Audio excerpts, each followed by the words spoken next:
Salut tout le monde, c'est Jérémy, j'espère que vous allez bien. Alors si vous suivez la chaîne depuis un moment, vous le savez, j'aime bien les smartphones Xiaomi et les produits dans l'ensemble. J'ai eu la chance de recevoir plusieurs smartphones en avant-première, donc que ce soit le Redmi Note 9 Pro, le 9S, le Mi 10 Pro ou encore le Poco F2 Pro, ce qui m'a permis de me faire découvrir sans doute par pas mal d'entre vous, étant donné que j'étais le premier français à les avoir. Donc pour rester dans la lignée, je viens de recevoir le Mi 10 Ultra. Donc celui-là, je ne l'ai pas eu en partenariat avec Xiaomi, je l'ai acheté chez mon nouveau partenaire, Trading Shenzhen. Alors j'ai pu l'avoir un petit peu moins cher, et du coup j'en ai profité pour acheter aussi le Redmi K30 Ultra. Donc là aussi, deux smartphones qui sont sortis en Chine il y a quelques semaines seulement.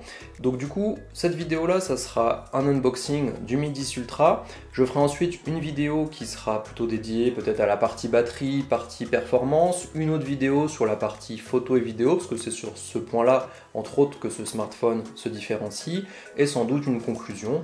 Et je ferai la même chose pour le Redmi K30 Ultra. Donc plusieurs vidéos sur différents sujets, étant donné qu'on est sur des téléphones qui marquent les 10 ans de la marque, des téléphones un petit peu spéciaux, des téléphones ultra comme ils les appellent, et je voulais donc faire plusieurs vidéos là-dessus. Voilà, donc si vous ne voulez pas rater toutes ces séries de vidéos, n'hésitez pas à vous abonner à la chaîne. S'il y a des choses que vous voulez voir dans les prochains tests qui vont arriver sur ces téléphones-là, mettez-les-moi en commentaire, comme ça je saurai ce qui vous intéresse et ce que vous voulez voir dans ces vidéos. Et on commence tout de suite.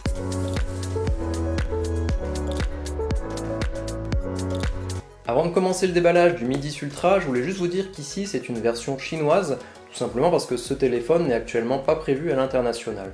Donc sur une version chinoise, on n'aura pas les services Google d'installer par défaut, on aura sans doute une version en anglais et chinois, et en plus de ça, on n'aura pas les fréquences B20 et B28 sur la 4G. Donc je vous expliquerai quand même peut-être dans une autre vidéo comment rajouter les services Google. On peut aussi de toute façon installer des ROM européennes et qui seront du coup en français quand même. Donc on verra ça sans doute dans d'autres vidéos. Pour la fréquence 4G, ça dépend un petit peu de votre opérateur. Peut-être que j'y reviendrai davantage dans une autre vidéo là aussi, mais du coup ça peut être un frein pour certains. Actuellement il existe de toute façon pas en version internationale, donc si on veut la voir, ça sera en version chinoise pour le moment. Alors déjà avant de commencer, on voit tout de suite que la boîte est beaucoup plus grande que ce qu'on a habituellement. Ici c'est celle du Redmi K30 Ultra et celle du Mi 10 Ultra, donc on voit qu'ils ont voulu montrer quand même qu'on n'était pas sur le même gamme que d'habitude, parce qu'habituellement on a plutôt des boîtes de ce format là.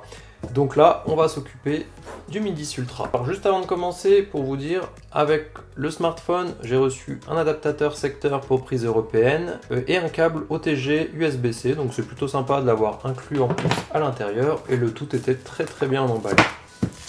Donc là, pas besoin de couteau, le plastique avait déjà commencé à partir.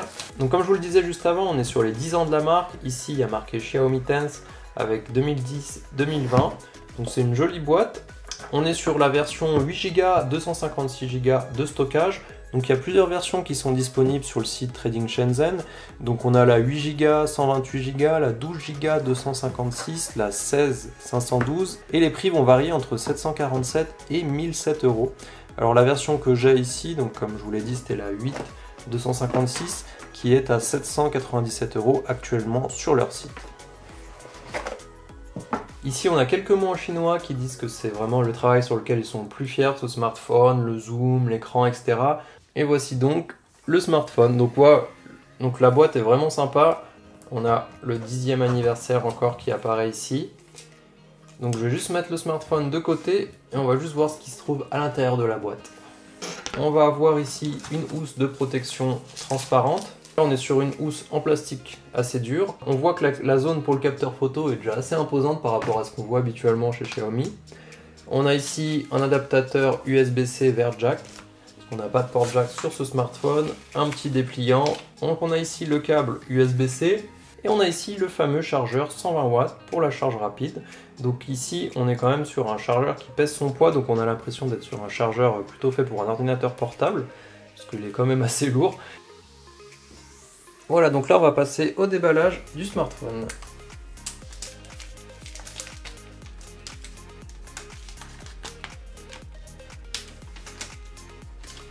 Alors comme vous le voyez, j'ai choisi la version transparente. Donc la partie en dessous, c'est un autocollant, hein. C'est pas les vrais composants malheureusement qu'on a en dessous. Ça rend quand même bien. Quand on met le Mi 10 et le Mi 10 Ultra côte à côte, le bloc photo est quand même beaucoup plus imposant sur le Mi 10 Ultra.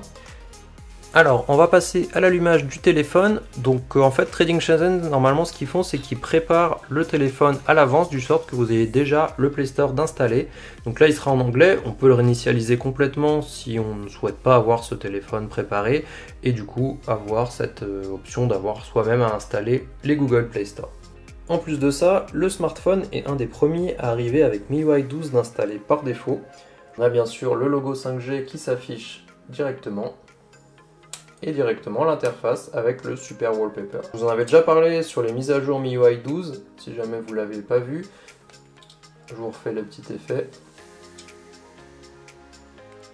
Voilà, donc si on va dans les paramètres, on va aller voir ce qu'il y a de particulier ici. Donc on est bien sur le MIDIS Ultra, la version 256 Go de stockage et 8 Go de RAM. Comme vous le voyez, il y a déjà 30 Go qui sont occupés par le système. Et on a déjà les services Google d'installer. Donc là, il n'y a plus qu'à s'enregistrer, de se connecter au Wi-Fi, etc. Donc c'est plutôt cool, ça vous fait gagner un petit peu de temps, vous n'avez pas à faire tout le paramétrage de base. Et comme je vous le disais, au niveau de la langue, etc., on va juste avoir de l'anglais, du chinois et 2 langues par le bas. Je ne sais pas exactement ce que c'est, alors si vous savez ce que c'est comme langue, dites-le moi. Je préfère pas dire de bêtises. Au niveau des caractéristiques, on va avoir un Snapdragon 865, un écran 6 pouces 67 AMOLED avec un taux de rafraîchissement de 120 Hz, du Gorilla Glass 5, du HDR10+, de l'UFS 3.1 au niveau du stockage, du Wi-Fi 6. On va aussi avoir une batterie de 4500 mAh et surtout la recharge rapide de 120 watts et de 50 watts en recharge sans fil. Côté photo, on va avoir 4 capteurs, le zoom x 120 avec une résolution de 48 mégapixels, la caméra principale à 48 mégapixels, le zoom x2 qui sert aussi au portrait de 12 mégapixels et un ultra grand angle de 20 mégapixels. Côté selfie, ça sera du 20 mégapixels, on peut bien sûr filmer en 8K sur ce smartphone. Alors on a beaucoup parlé de ce smartphone forcément pour son zoom x 120 et son aspect finalement photographie, et là rien qu'en allant vite fait dans la partie mode, on voit qu'on a beaucoup plus de modes que sur mon Mi 10. Je pense par exemple au mode long exposure que j'ai pas habituellement, le super moon que j'ai pas non plus habituellement, AI watermark non plus. Donc il y a pas mal de choses visiblement qui n'étaient pas dispo sur le Mi 10 et qui sont là. Donc je vais pouvoir voir pas mal de choses sur la vidéo que je ferai pour la partie photo vidéo, pour vous montrer un petit peu tout ça. Et tester finalement ces différents modes qui ont l'air assez sympas et assez intéressants.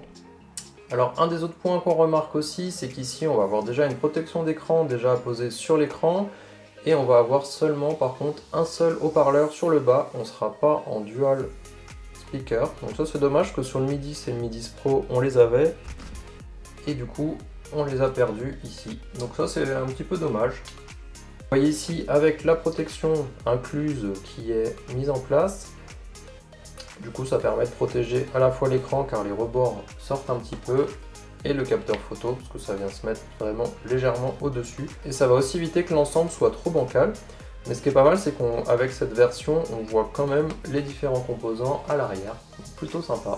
Voilà, donc on arrive au bout de la vidéo. Ici, c'était une petite vidéo, je voulais pas faire trop long. C'est juste un unboxing pour que vous puissiez voir un petit peu ce qu'il y a dans la boîte et surtout poser les questions qui vous intéressent pour qu'ensuite je puisse les intégrer dans les différentes vidéos qui vont suivre. En tout cas, au premier coup d'œil, ce smartphone est un peu différent du Mi 10, surtout sur les capteurs photo. On voit que le système de capteurs photo a été fait vraiment différemment. C'est beaucoup plus imposant, donc ça peut en gêner certains, d'autres non.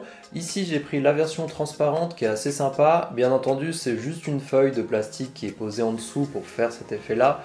On ne voit pas réellement les composants, mais je trouve ça assez sympa quand même. Donc j'ai vraiment hâte de l'essayer un peu plus en détail, surtout sur la partie photo-vidéo, parce que c'est ce qui a été beaucoup mis en avant aussi avec ce zoom x 120. Je pense bien sûr qu'un zoom x 120, ça ne soit pas la chose la plus utile, et qu'à 120, on va surtout avoir des pixels, mais j'aimerais être surpris par ça, et on verra bien. Je viens d'aller faire quelques photos de la Lune avec le mode Super Moon qui est à l'intérieur, que j'avais pas sur mon Mi 10, et ça rend vraiment bien. Je les mettrai sur les réseaux sociaux, donc n'hésitez pas non plus à aller me suivre sur Twitter ou Instagram, où je vais poster des photos régulièrement pour que vous puissiez aussi les voir avant le test qui sortira, où je remettrai ces photos de toute façon. Voilà, donc dites-moi ce que vous en pensez en commentaire, n'hésitez pas à vous abonner pour ne pas rater les futures vidéos, et à bientôt!